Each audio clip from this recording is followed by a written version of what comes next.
આજે 2 ઓક્ટોબરના રોજ રાષ્ટ્રપિતા મહાત્મા ગાંધીજીની 156મી જન્મ જયંતિ છે.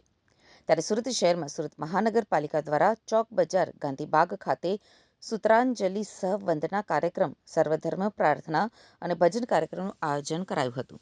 આ કાર્યક્રમમાં સુરતના મેયર દક્ષેશભાઈ માવાણી સહિત કોર્પોરેટરો અને પદાધિકારીઓ ઉપસ્થિત રહ્યા હતા. પરમ પૂજ્ય ગાંધી બાપુની જન્મ જયંતિ છે. અમે સૌ જનપ્રતિનિધિ અને અમારી આખી ટીમ દ્વારા આજે ગાંધી બાપુને સૂત્રાંજલિ અર્પણ કરી અને વંદન કર્યા. 2 ઓક્ટોબર ગાંધી બાપુનો ઉજવણનો દિવસ નથી, પણ ભારતના ઇતિહાસનો એક મહત્વપૂર્ણ દિન છે.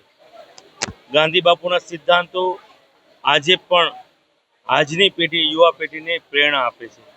તેમનું સાદગીવાળું જીવન અને સ્વચ્છતાના આગ્રહી હતા. તેમના તે બંને સિદ્ધાંતો જમીન પર ઉતારવાનું કામ આપણા વડાપ્રધાન આદરણીય નરેન્દ્રભાઈ મોદી સાહેબે આપને સ્વચ્છતા પ્રત્યે આગ્રહી બનાવ્યા છે. અને અત્યારે વિશ્વમાં જે ટેરિફની લડાઈ ચાલી રહી છે, ત્યારે ગાંધી બાપુનો સિદ્ધાંત અવશ્ય આપને યાદ આવે છે. તેમના સાદગીનો સિદ્ધાંત પણ આપને આ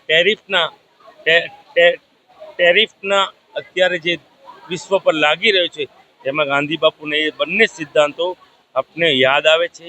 ગાંધી બાપુએ 200 વર્ષનો અંગ્રેજીઓના શાસનના પાયા હલાવી નાખ્યા. પોતાનો સિદ્ધાંત સત્ય અને અહિંસાના માર્ગ અપનાવીને આજે પણ ગાંધીજીના આ સિદ્ધાંતો હું તો અપીલ કરું છું, અપનાવવા જોઈએ અને તેનામાંથી પ્રેરણા લેવી જોઈએ.